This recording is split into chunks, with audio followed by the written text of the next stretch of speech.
Dan, I know that you struggle with technology and computers. They're not your thing. They aren't? But, Okay. yeah, I have a term that I'd like to run by you. I just want to make sure you know what it means. Ooh, The okay. Yeah, the word is spam.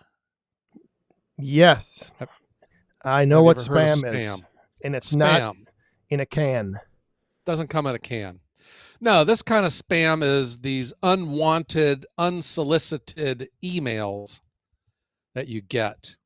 And I get a lot of spam. And I think it's because I have a number of um, domains, website names. Is that what they're called? Well, you Yep. would know. Yep. Yeah. Um, yeah. So I get these spam emails, and they all tell me they're saying, Joe, I was looking at your website, and you have a lot of errors that I can correct. Joe, your SEO, which stands for what, Dan? Search engine optimization. Uh huh. Your SEO is all wrong, and I can fix it. It will be hard for people to find your website. And I get probably like 7 of these a day, just from all over the place. Some of them aren't even, they're in broken Wow. English. They're like boilerplate stuff where it Yep. says, Dear blank, we ran across your website. Yeah. Dear Anyhow, brackets. And then it's fill in the name. yeah. Well, it just seems to me, well, if it's so bad, how did you find it? How are all these Right. people finding my website if it's unfindable on the internet? I don't know. I was going to say your website must really suck. Yeah, spam. I'm getting overwhelmed with spam, unsolicited, and they're giving me advice. My Yeah. website is terrible. Go to them and they'll fix it for me. So, the old saying, unsolicited advice is always worth what you paid for it. Ooh, I like that. I like that Yeah. saying. Yes. Uh-huh. And so I thought, in the spirit of unsolicited advice, that maybe you and I could give some advice to a particular person that's out there in the firewood community. But we also have a feeling that what this gentleman is grappling with, he's not the only person in the world that's grappling with this problem right now. And that maybe what we can talk about could help a number of other people out there. Yeah, I would be willing to bet he's not the only one, and he is a fellow woodhound and member of the woodhound community. And we don't do this very often, but we are gonna name names here.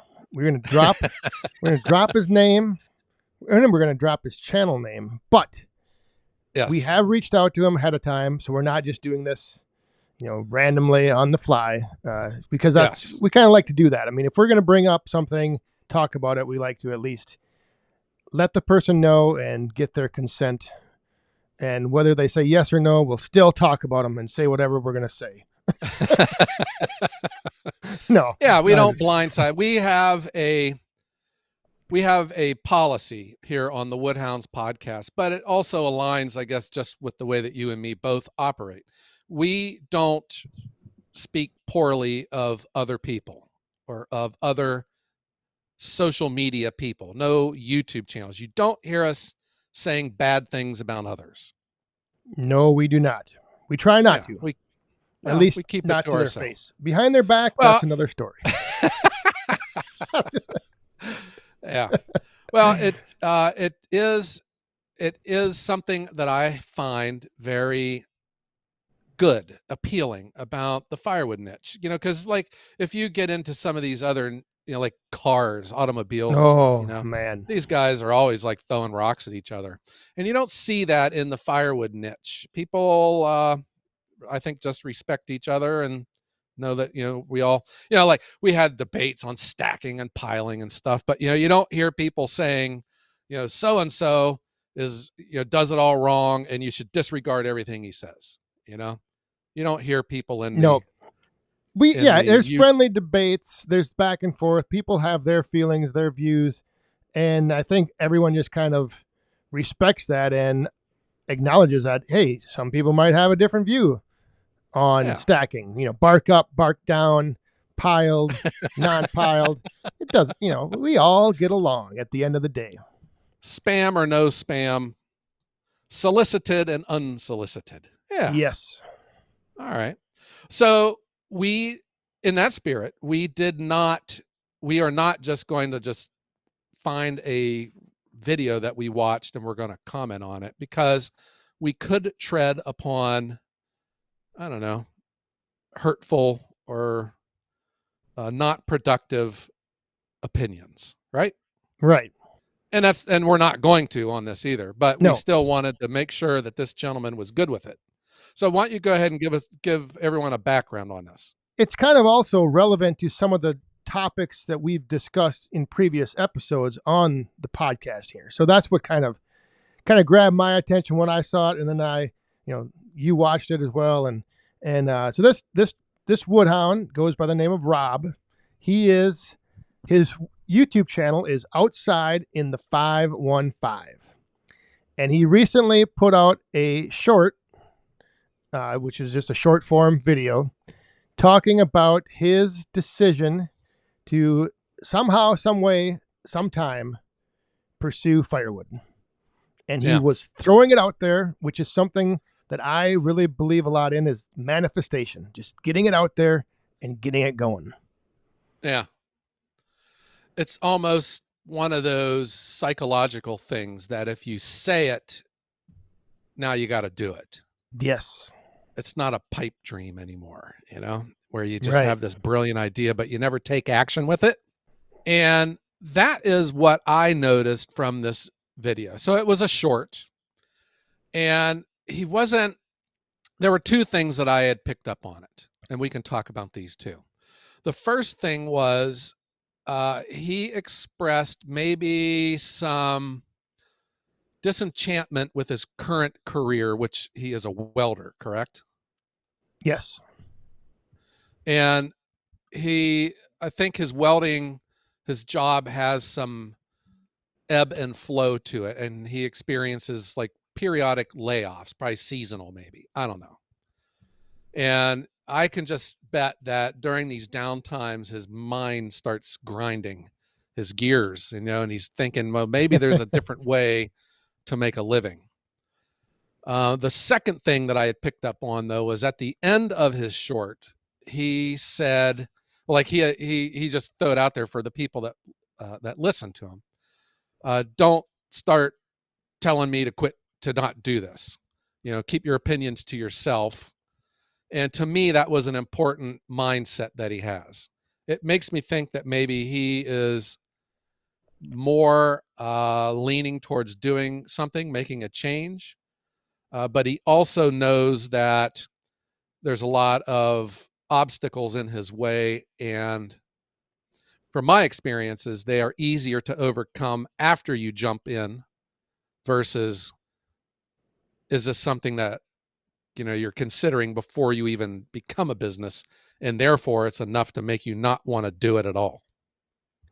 Right. Instead of lining up all of the obstacles and everything, all the reasons why you shouldn't do something, I think he's in the mindset of, I'm going to start doing it and I'm going to figure it out along the way. And I don't want to hear all of you naysayers right now, because I'm focused, I'm putting it out there. And also it's almost like I kind of got the sense of, he was saying that in a way to just make it a point that, like, I don't need your permission. I'm not asking your permission. I'm telling you what I'm going to do. Love that. Yep. Yeah. Oh, I love that. That tells me that this guy's got his head screwed on straight, and he's got both of his eyes wide open, and that he can probably see that there's challenges, but if there's anyone that can make this work, and maybe it's him. Yep. He's ready to go. And again, I've always been a fan of manifestation, and that's like the first step, is you have to put it out there. And to your point, it kind of, he's jumping in, he's ready to go. It might not be next week, it might not be Right. next month, but at some point he has in his mind the seed planted that he is going to be doing something with firewood. Uh-huh.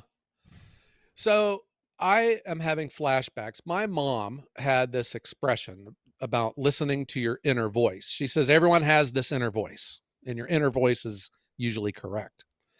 And that makes me wonder if that's what he's experiencing, because I had the same thing. And I had to go back into my calendar here to see how all this panned out for me. But I had a job that paid well, that had a real big title. The title was bigger than the salary, but it was a really nice title. And um, I remember sitting at my desk thinking, I mean, yeah, this is a job. It pays well, but it's not like it's something that I just really enjoy doing. I would, there's like 20 other things that I think I could rather do. And that's when I thought I would start kicking around this idea of a firewood business. And I did, though. I filed my papers and I became a legal business in the state of Ohio. And this is all public information. It was like in January of 2017. And then how did I know that by the winter of 2017, my job was telling me to beat it, because they were wanting me to relocate and I didn't want to. And that's when I started taking care of Dad. And so, I was a firewood business for like a full well, here's some serious math here. A full 3 years before I became a YouTube channel, because I became a YouTube channel in the spring of 2020. I guess 2.5 years, maybe. Yeah. Yeah. But I was hearing that, and I just started taking steps, and I wasn't going to jump all in. But what I was doing, without even realizing it now as I look back upon it, I was removing these obstacles from my path, because I have had other brilliant ideas in the past, and I've, got knocked off of it and never pursued for one reason or the other. But the big one for me was always filing that paperwork to be a legal business, because I always thought the tax return was going to be a big deal, Yeah. and all this stuff with numbers and decimal points and stuff, and it isn't. And that, to me, is what I'm hearing with Rob in that short. Yeah. It's like getting the foundation and the roadmap laid out ahead of time. So you're saying, so you had your business filed before you had even sold one stick of firewood. Is that what you're saying? No. Or, well, I would sell so like it your as big time. Yeah. I was a hobbyist before that, Dan. I was a hobbyist. Yeah. But it just seemed to me that, and that's when I started noticing things in the firewood industry about, this was a previous episode, Dan, about the orthodox way of doing stuff. And I just quickly realized that this ain't going to work. And that's when I thought, what can I do to increase my price per cord? And filing and becoming a legitimate business was one of the things. I would say it's just like a car engine. What part of the car engine is the most important? The valves, the lifters, the camshaft, the fuel injection. Well, really none are more important than the other, because you got to have all of these things to make it work. And, what I wanted to accomplish with a firewood business was different than pretty much the way everyone else did it. But the first thing that I could have done to distinguish myself was file as a business.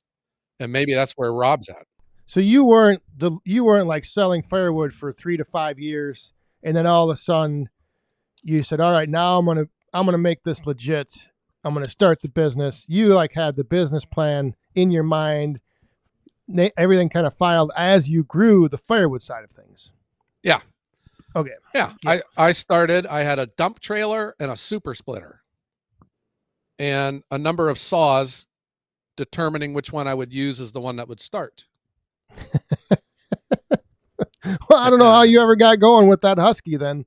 I don't know. Yeah, but for me, I just, my whole business enterprise was a matter of pivots. I just had this idea of bundled delivery, and then I immediately got hit with one of the biggest firewood restaurants around, and I couldn't keep up with a chainsaw and a super splitter, and I got a processor, and then the processor wasn't the right one, but I made it work until I saved up more money and bought the other processor. And then after Dad passed away in the fall of 2019 was when that was at the Paul Bunyan show. In fact, the day I bought the 365 off of Bob, that was the weekend my dad had passed away. I still just went to the Paul Bunyan show to clear my head. And that's where, I felt like I was in it, for real, because I didn't have my dad to ask his advice anymore. I was like my first purchase ever without, inquiring with him. Cars, trucks, whatever. And Yep. then, and then that was in the fall, and then the YouTube channel didn't start until the following spring. And that was after COVID and the economy shut down, and there were no more logs coming in, and my daughter got sent home from college, and I was a bored firewood processor owner, and so I just started putting up videos. So that is what I'm saying. When I hear Rob talking, he sees that there are obstacles in his way, and he is at least got his eyes open to where he knows that he can take steps to avoid them, like people talking you out of doing it. And they're either, they might have very good intentions, they might not even realize that they're talking you out of doing it, or they could be, the mocking type. Because I had some friends that mocked me Oh when I yeah. was, when I was thinking of doing it. You better believe it. Yep. The one thing on that topic I will say, however, is you can also use that to somewhat motivate you. So, don't let it discourage you. Like if you have people thinking and saying that you're not going to be able to do something, I always find a way to use that to like fuel my fire and motivate me. Yeah. Because that's Yeah. kind of I how I agree. am. I always like to prove people wrong. Yeah. But that's what I'm hearing with Rob, though, because I think he's already knowing that if he's telling the world, I'm thinking of starting a firewood business, he is going to get, well, I think that was the one thing he had said was, well, you can't make money selling firewood. You know, he's going to get it from every angle. And Yes. if you don't have your business up and running, those are the kind of comments that can make you not get started. Versus if you are up and running, a business is nothing but problem solving. So every problem has a solution, and you just get it done because that's your job when you're running your business. Versus being in the planning phase, you can get it to enough where it's like, screw it, I'm not going to do it at all. Yeah, that's when it becomes an easy. That's when it's become easier to make excuses on why not to do something than just to actually do it. Yeah. And what I would tell Rob is, in a way, there is no such thing as bad advice. Everything that you hear, or anything that you choose to hear, that will build your knowledge base. But the bad advice would be something that would keep you from going forward, because then you'll never know if it could have been successful or not. And I don't think I got a sense of he wasn't really saying he's thinking about doing this. I think he's doing it. I mean, one way or Yeah. the other. Yeah, he's putting it out there. So I'm like, go for it. Yeah. Get Well, going. I don't know him well enough, but I mean, welding, that's probably a pretty good paying career. And I think for you and me, even being on the outside looking in, you would think the logical thing to do would be to do both, and see what your firewood business can do. But maybe, he could just be fed up with his career, because that happens. I remember when I had a real job, I felt I was good at what I did, but I wasn't passionate about it. And the thing that made me realize that was, we were having a discussion over lunch about, it was like when the Powerball was like $900 million, and we were saying, what would you do if you won that money? What would you buy? And everyone that I work with, they were all saying, oh man, I'd be back into work. I just keep it quiet, but I just love working. This is what I love doing. And I was thinking, guys, you'd never see me again. Yeah, I would, yeah, I would tell you that your company car is in the lake and the keys are in the trunk. You know, I would just, I'd be so yeah. gone. And that's just because that was how I lived my life. You know, I was working, for living my life the way I wanted to. I wasn't working because I loved to do that type of work. But now that I made the switch, um, if I won the lottery, heck yeah, I'd still be selling firewood. Oh yeah. Yeah, you better believe it. Yes, indeed.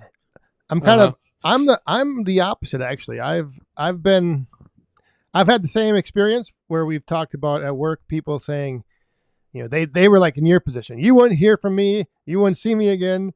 But I mean, I really enjoy what I do. So if I won the lottery, I probably would be going into work the next day. I mean, there'd be other signs that you could see that I won. I mean, I'd have some pretty, I'd have hobbyists in big neon lights on top of my Yeah, house flashing. you would have a different Maserati for each day of the week. Yeah, I don't know. I'm Yeah, not really into cars. Nah. you know. Yeah, but when I was listening to Rob's short, that's what I heard. It sounded to me like he is not digging the welding career. You know. Yeah, I gotta say I commend him for putting it out there, for having this idea, and that's the other thing that I guess we haven't even touched on is just the fact of I think there's a lot of people out there with ideas on all kinds of topics, but then to go the next step to make a social media post about it to throw it out there. I Yeah, mean, that takes a lot of courage too. I think Just it that right does. there. Yeah, and I would refer him. Well, I think first can we pin, or put a link to that short in the comments or Yes, I the should be note able to. section of Yes. this podcast. Yeah. What I would refer him to though is my keynote express to the over 50 career summit last summer. Because when I heard him say that, I mean, I felt it because I was the exact same way. I told you I had two of my good friends. My one friend, it was nonverbal behavior. When I told her what my idea was, she looked at me with this grin on her face. And I knew what that grin meant.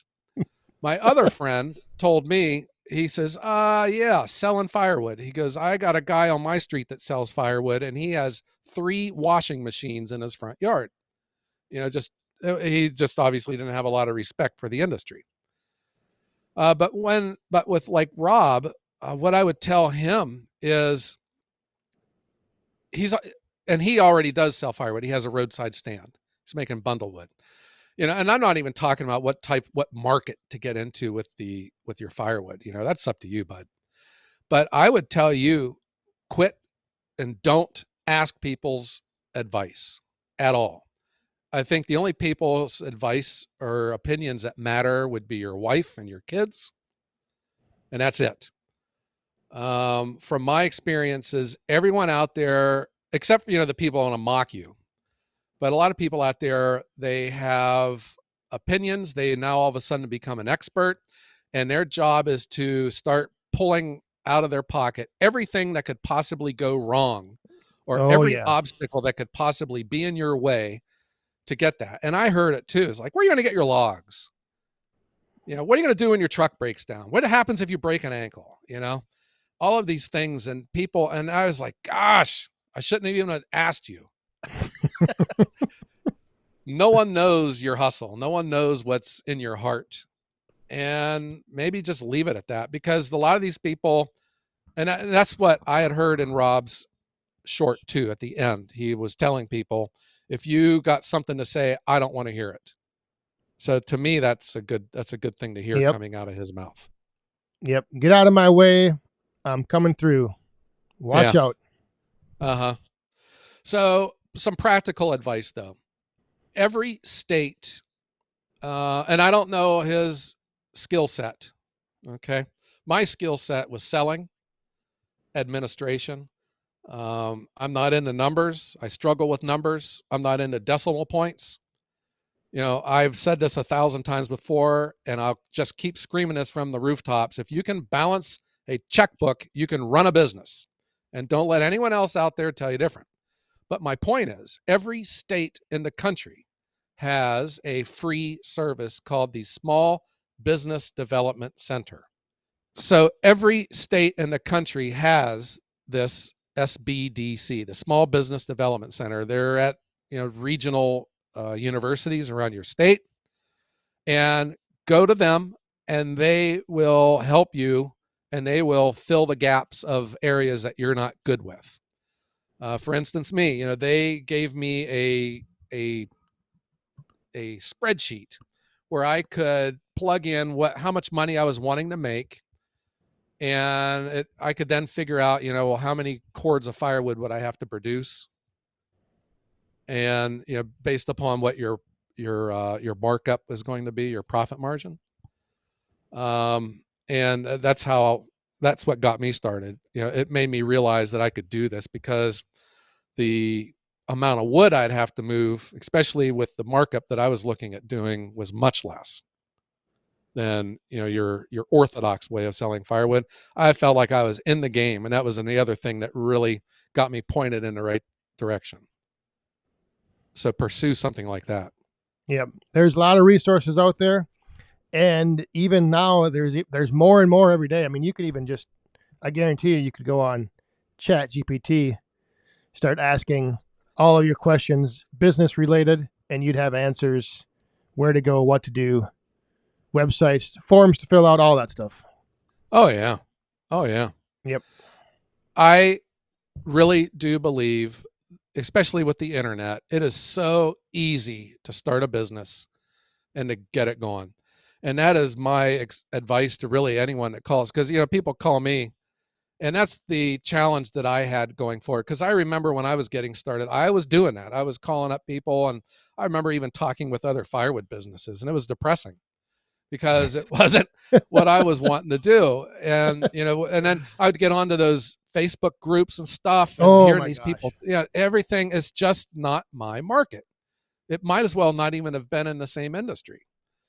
And it was really hard for me to deal with all that, because that's not how I do it. So, Rob, the Woodhounds are behind you. Get going. Get her done. Yeah. So that is my advice to Rob. You already have all of the tools that you need. You have an idea on what you want to do. And the best thing I can tell you right now is to get started. You don't have to quit your current career and go all in, although that is a, sink or swim type of thing.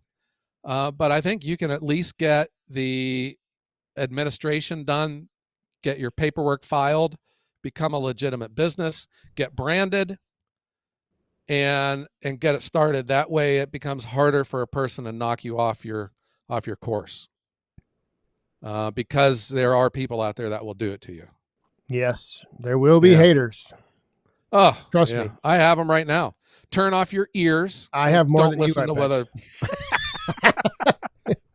Yeah. So, Rob, that's what I'm telling you. I think you already know everything you already need to know, and I think what you have done is admirable. And it sounds like you got your head screwed on straight. So right now you need to turn off your ears and ignore everyone that's out there and get it going, and don't stop, and just see where it goes, man. You would probably be surprised. Yes, indeed. So with that, Joe, I think we probably ready to strike up the band, huh? Oh, you think? Yeah. Okay. Should I strike it up? Yeah, let's go ahead and strike up the band. And let's thank Rob with Outside in the 515 for being a good sport and giving us permission to talk about him here on the Woodhounds podcast, which just happens to be the largest firewood podcast in the world. And we are on all streaming services, so check us out. Leave us a 5-star review, and that would be greatly appreciated. We'll see you back here every week, 5 a.m. Wednesday mornings. Yeah. All right, Dan. So let's tell everyone out there, and let's tell our good friend Rob to get going. And don't, Listen to others. especially the accountants. Gosh, stay away from the accountants. And have A great day.